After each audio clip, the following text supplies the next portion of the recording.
Hi guys, welcome to Rising Sun for Knowledge. Guys, this is an online study channel और यहाँ पे आपको competitive exam से related updated video मिलेंगी। Guys, आज का जो हमारा टॉपिक है वो है टॉप 10 करंट अफेयर्स ऑफ 27 अक्टूबर 2020। तो 27 अक्टूबर 2020 के टॉप 10 करंट अफेयर्स आज हम डिस्कस करेंगे। चलिए स्टार्ट करते हैं, लेकिन गाइज स्टार्ट करने से पहले आप इस चैनल को सब्सक्राइब करिए और सब्सक्राइब के बगल में आपको एक बेल आइकन मिलेगा, उसको ऑन करिए ताकि आने वाले वीडियो की नोटिफिकेशन आपको प्राप्त हो जाए।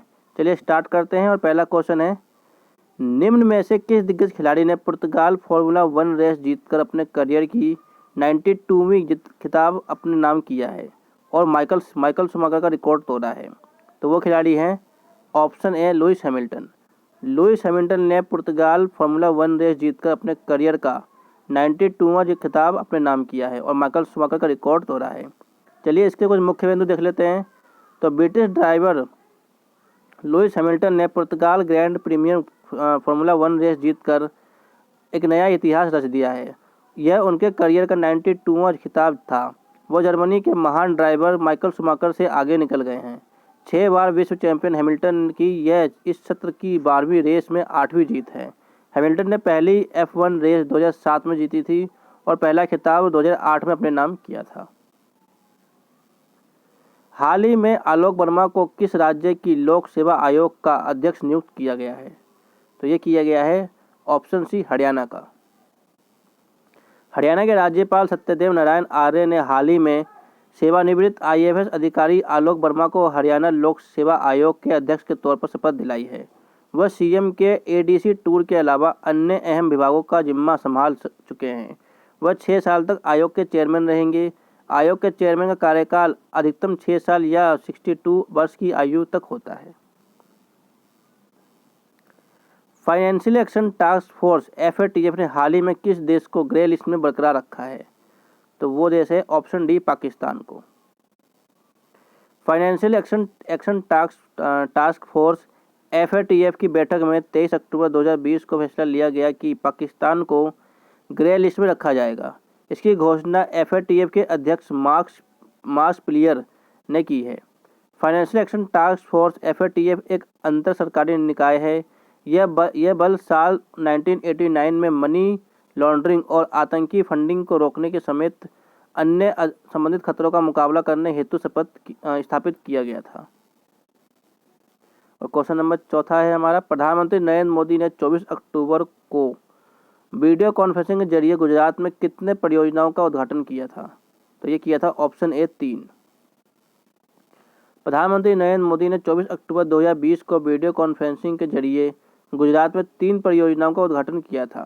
प्रधानमंत्री मोदी ने राज्य के किसानों के लिए किसान सूर्योदय योजना की शुरुआत की और इसके अतिरिक्त जूनागढ़ में गिरनार रोपवे तथा अहमदाबाद स्थित UN Mehta cardiology institute and research centre से संबंधित पीडियाट्रिक हार्ट हॉस्पिटल का भी उद्घाटन किया था।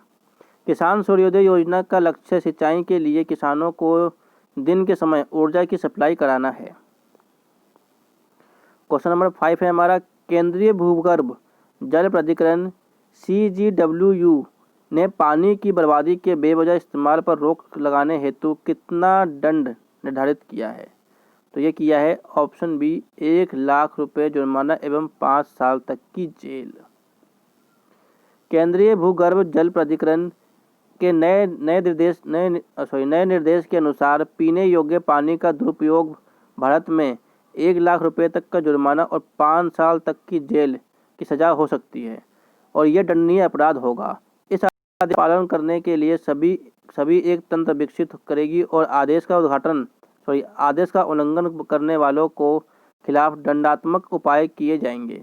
देश में कोई भी व्यक्ति भू जल स्रोतों से हासिल पीने योग्य पानी का बेवजह इस्तेमाल या बर्बाद नहीं कर सकता। किस राज्य की सरकार ने हाल ही में एकीकृत आदर्श कृषि ग्राम योजना की शुरुआत की है? तो ये की है ऑप्शन सी उत्तराखंड ने। उत्तराखंड के मुख्यमंत्री त्रिवेंद्र सिंह रावत ने हाल ही में एकीकृत आदर्श कृषि ग्राम योजना की शुरुआत की है। आदर्श कृषि ग्राम योजना एक पहल है जो किसानों के अर्थव्यवस्था को मजबूत करने और उनकी आय को दोगुना करने के लिए एक मील का पत्थर साबित होगी। साथ ही किसानों को दिए जाने वाले ब्याज मुक्त ऋण की सीमा को 2 लाख रुपए से 3 लाख रुपए 2 लाख से 3 लाख रुपए की जा रही है। इसके अलावा किसानों को उत्पादक बढ़ाने के लिए मशीनीकृत और वैज्ञानिक खेती पर जोर देने के लिए कहा गया है। और क्वेश्चन नंबर 7 है हमारा, एशिया में प्रभाव रखने वाले 10 सबसे शक्तिशाली देशों में से किस देश को चौथा स्थान प्राप्त हुआ है? तो यह हुआ है ऑप्शन डी, भारत को। साल 2010 की दुनिया के सबसे शक्तिशाली देशों की लिस्ट जारी हो गई है और हर साल की तरह इस बार भी इस लिस्ट में अमेरिका शीर्ष पर काबिज है। सिडनी स्थित लोबी इंस्टीट्यूट के एशिया पावर इंडेक्स 2020 के अनुसार 2019 में भारत का पावर स्कोर 41.0 था, जो 2020 में घटकर 39.7 हो गया है। भारत ने राजनयिक प्रभाव में दक्षिण कोरिया और रूस को पीछे छोड़ दिया है और अब अमेरिका के बाद चौथे स्थान पर है। इस इंडेक्स के अनुसार एशिया प्रशांत क्षेत्र को प्रभावित करने वाले सबसे शक्तिशाली देश अमेरिका है। क्वेश्चन नंबर 8 है, गुजराती फिल्मों के किस प्रसिद्ध संगीतकार एवं पूर्व भाजपा सांसद का 83 साल की उम्र में निधन हो गया? तो वह है ऑप्शन ए, महेश कुमार कनोडिया। प्रसिद्ध गुजराती संगीतकार, गायक और पूर्व सांसद महेश कनोडिया का लंबी बीमारी के बाद 25 अक्टूबर 2020 को गांधीनगर स्थित उनके आवास पर निधन हो गया। महेश कनोडिया उत्तरी गुजरात के पाटन से 3 बार भाजपा के विधायक थे। कनोडिया का खास बात यह थी कि वे 32 गायकों की आवाज़ में गाना गा सकते थे और उनके महिला गायक भी शामिल हैं। क्वेश्चन नंबर 9 है हमारा, हाल ही में किस देश ने नो मास्क नो सर्विस नीति की लागू किया है? तो ये किया है ऑप्शन बी, बांग्लादेश ने। बांग्लादेश सरकार ने नो मास्क नो सर्विस नीति को लागू कर दिया है। प्रधानमंत्री शेख हसीना की अध्यक्षता में कैबिनेट की बैठक ने यह फैसला लिया है कि किसी को भी मास्क के बिना कार्यालय में प्रवेश करने की अनुमति नहीं दी जाएगी। यह निर्णय लिया गया है। सभी कार्यालयों को देश में कोरोना वायरस के प्रसार को नियंत्रित करने के लिए नो मास्क नो सर्विस कहते हुए नोटिस बोर्ड लगाने होंगे। इसके तहत सरकार ने फैसला किया है कि मास्क नहीं पहनने वाले लोगों को सरकार की तरफ से कोई सेवा नहीं दी जाएगी और न ही बिना मास्क के कार्यालयों में प्रवेश करने की अनुमति दी जाएगी। विश्व पोलियो दिवस निम्न में से किस दिन मनाया जाता है? तो ये मनाया जाता है ऑप्शन ए, 24 अक्टूबर को। विश्व पोलियो दिवस हर साल 24 अक्टूबर को जोनास साल के जन्मदिन के उपलक्ष्य में मनाया जाता है।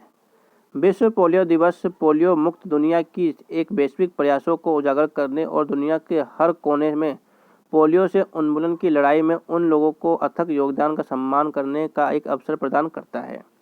विश्व पोलियो दिवस की 2020 की थीम थी, a win against polio is a win for global health है।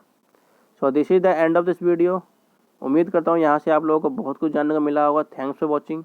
God bless you.